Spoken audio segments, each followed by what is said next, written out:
Hello, today we're going to learn about the French and Indian War.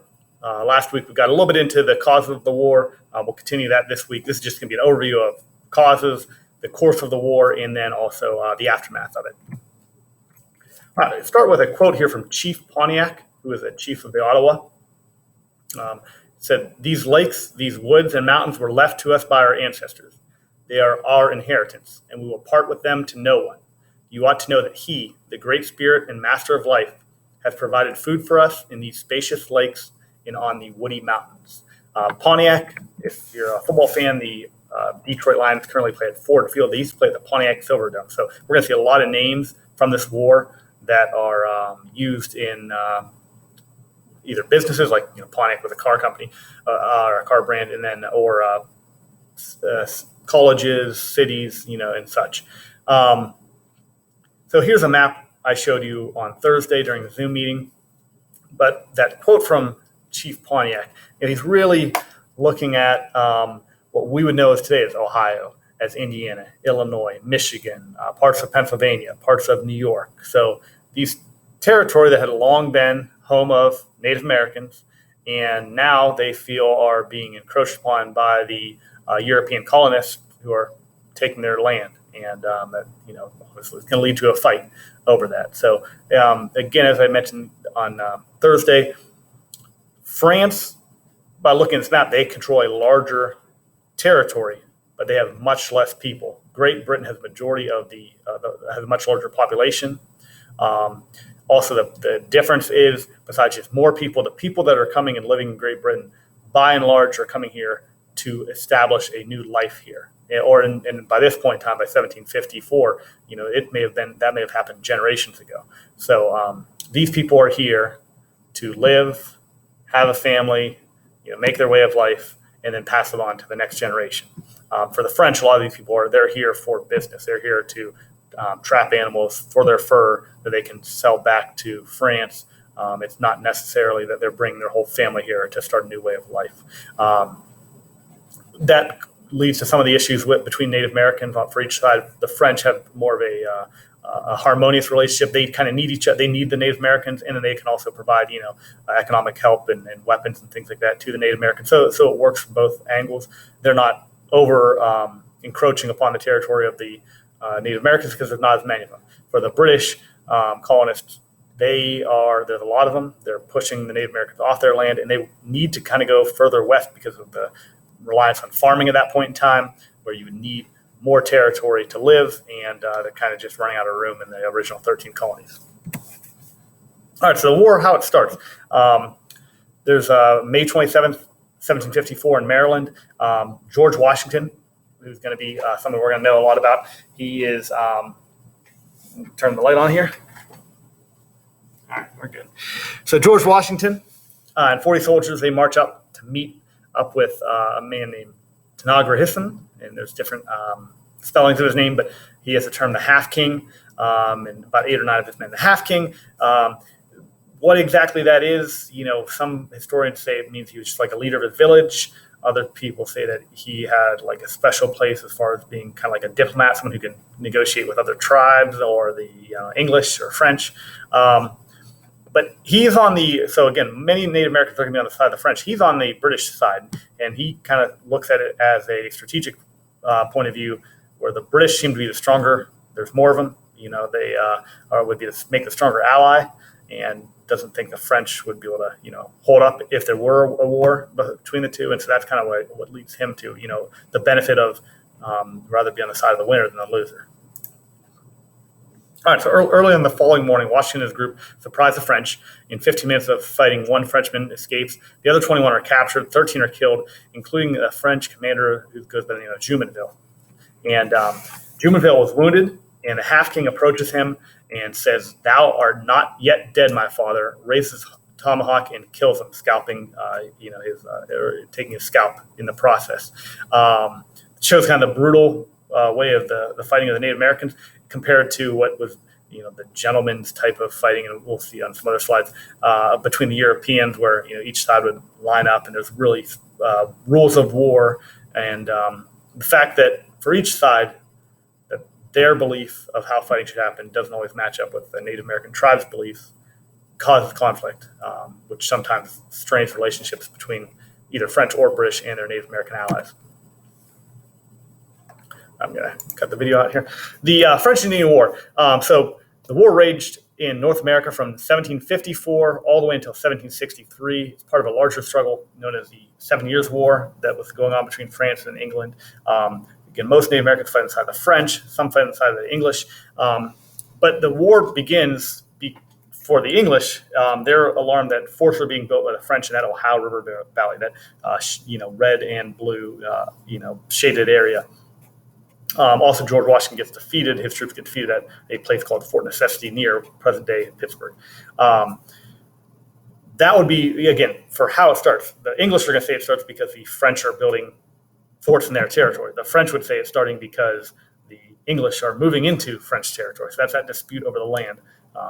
But English, they send a general, well-known general, Edward Braddock, who's commander-in-chief of the British forces, to America to drive out the French from that Ohio Valley. So they're bringing in, their top general here because they feel like it's a very pivotal part of, that overall struggle between the French and the British. Braddock, again, a name. There's a Braddock Town and there's a Braddock High School near Pittsburgh, named after him, obviously. All right. Braddock, so he marches to Duquesne. Duquesne, another name. You may have gotten information, emails, letters from Duquesne University. So that name is going to stick in Pittsburgh after this war. But Duquesne was a fort. It was a French fort, and Braddock sets out with his troops from Virginia, and they're red-coated British troops, and the red coats and the Revolutionary War here. But probably wouldn't be the smartest, thinking today's term, and you think of, people wearing camouflage, they're in the red coats, they're going to stand out. They march in columns, they march in rows, they take time out every day to sit and have tea. So it might not be what you picture as war, but it would be very deadly and very dangerous back then. George Washington, he is a part of the troop, the colonial militia that is with the British troops to help out in the, potential fighting that would be ahead. But Native American warriors and French troops, they ambush Braddock and his men. They hide behind trees. They fire the bright uniforms of the British, which stand out. British are confused, frightened. They can't see their attacker. They lose badly, including General Edward Braddock is killed. Just a drawing of the fight at Fort Duquesne.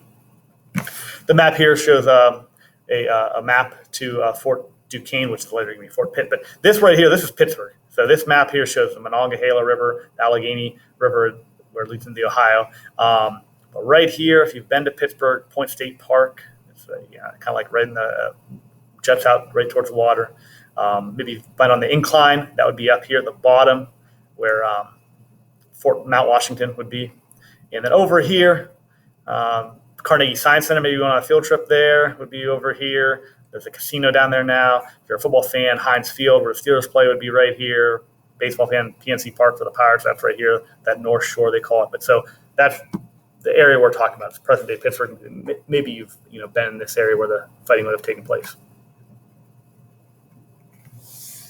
All right, so this fighting begins in America, but it leads to the 7 Years' War, which, as I mentioned on Thursday, could be called the First World War. Some people would even later years say this was really a world war because there's going to be so many countries involved. It's going to take place in so many different places. But the First Years' War go very badly for the British, for the American colonies. The French are capturing British forts. The Native American allies are staging raids in New York and West Virginia on settlers out there, which is pushing these people back to more of the safer coastal area that the British had controlled. But there's a change then. What the British put him in William Pitt in power as Secretary of State and then as Prime Minister of Great Britain, and he starts to turn the tide of the war. He's a very strong, good military commander himself. He knows how to pick skilled commanders. He oversees the war effort from London, but he's kind of has a strong strategy. He does something that helps during the French Indian War. It's going to be a problem though afterwards. He has the British pay for the war. So mainland Great Britain is paying for the war. And it's a British war. It's not just happening in the colonies. But so there's no extra burden put on the colonists to pay for the war. The problem is going to be that they're going to run up a lot of debt for the British government, and they're going to make the colonists pay for it after the fact, which is going to be one of the big complaints leading to the Revolutionary War. But Pitt intended his goal. He was hoping to conquer French Canada. He would send British troops to North America under two skilled officers, Jeffrey Amherst. There's a college in Massachusetts named after him, and James Wolfe. They recapture a fort that was taken by the French at Louisbourg. They capture Fort Frontenac at Lake Ontario. They recapture Fort Duquesne in Pittsburgh. They rename it Fort Pitt, and that's where the term Pittsburgh, that's where it comes from. Pittsburgh is named after William Pitt. Again, so that is another name that comes out of this war. But the tide really starts to turn. Battle of Quebec is a important part. In September 1759, James Wolfe, the British general, he finds a way to attack what was thought to be a kind of impenetrable fortification in Quebec, and high on a cliff above the St. Lawrence River, the capital. No one thought they could attack it, but a scout found a poorly guarded path up the back of the cliff where the soldiers climb up at night, and they're able to overwhelm the guards and have a large battle on the Plains of Abraham outside of the fort, and the surprised French army is defeated. However, James Wolfe does die in the battle. A year later, approximately, General Amherst captures Montreal, and this basically brings an end to the fighting in North America. So the Canadian stronghold for the French is gone, and the peace treaty is going to be brought up, and it's going to be treated for Paris, which is going to end the 7 Years' War everywhere. But for the American part of the fighting, France is allowed to keep some sugar-producing islands in the West Indies, but England gets Canada. So France is out of Canada. Also, France's lands east of Mississippi also go to America. So, places like will be Ohio and Michigan, Indiana, present-day Alabama and Mississippi. Those all become part of the English control. Spain receives French territory west of the Mississippi, so like the Louisiana Territory, and which is going to go all the way up into what would be like Minnesota today, basically all along the Mississippi River there. But that's going to be now in the control of Spain. And so France is no longer a power in North America. Basically, the continent's divided between Great Britain and Spain. Mississippi River is a boundary there. If you remember from ninth grade, America bought Louisiana territory off the French. So actually, France is going to get the Louisiana territory back from Spain later in the 1700s and then sell it to America in the early 1800s. But Native Americans still live on the land. That's either Spanish or English controlled, and but they don't have any say in the agreement. So that's going to be a problem. And basically right away after is British victory. Obviously, the British colonists are going to think they can move into that territory now. The French, the Native Americans lost their French allies. They lost a trading partner. They begin to trade with the British, but they're look at them as enemies. British raise prices on goods. They don't pay the French, or they don't pay the Native Americans for use of their land the way the French did, and they begin moving west, which is going to be a big problem. So Chief Pontiac, who had the quote from the beginning, he looks at British settlers as a threat to the Native Americans. He organizes an alliance with other Native American tribes. They start attacking British forts in 1763. So right after that treaty takes place, they kill settlers. They take control of British forts. And they would call it Pontiac's War. So it's kind of like an aftermath of the French and Indian War. They win many battles, but the Native American tribes are ultimately defeated by the British. Pontiac signs a peace treaty. Given a pardon by the British for any crimes that would have been committed. He does burn some bridges in the Native American community. He's going to be assassinated by another Native American individual from a different tribe shortly after. But the final thing here, so big after effect of the French and Indian War is, number one, the colonists are upset because of increased taxes they have to pay. So the war put Britain in debt. They tax the colonists, and now the colonists are very upset because they have to pay more in money. But the other thing is, besides they're mad they have to pay more in taxes, but second, this proclamation of 1763 tells colonists they're not allowed to move west. And west in those days would have been like Ohio, Tennessee, Kentucky.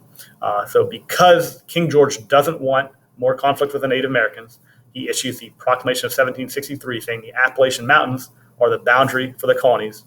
And so any colonist who maybe even already has a claim, people like George Washington already had claim to land, in the what would be the western U.S. They can't go there. They are not allowed to live beyond the Appalachian Mountains, and this is going to cause more friction and more problems between the British and the colonists. So that's all for a quick overview of the French and Indian War. I'll see you guys tomorrow.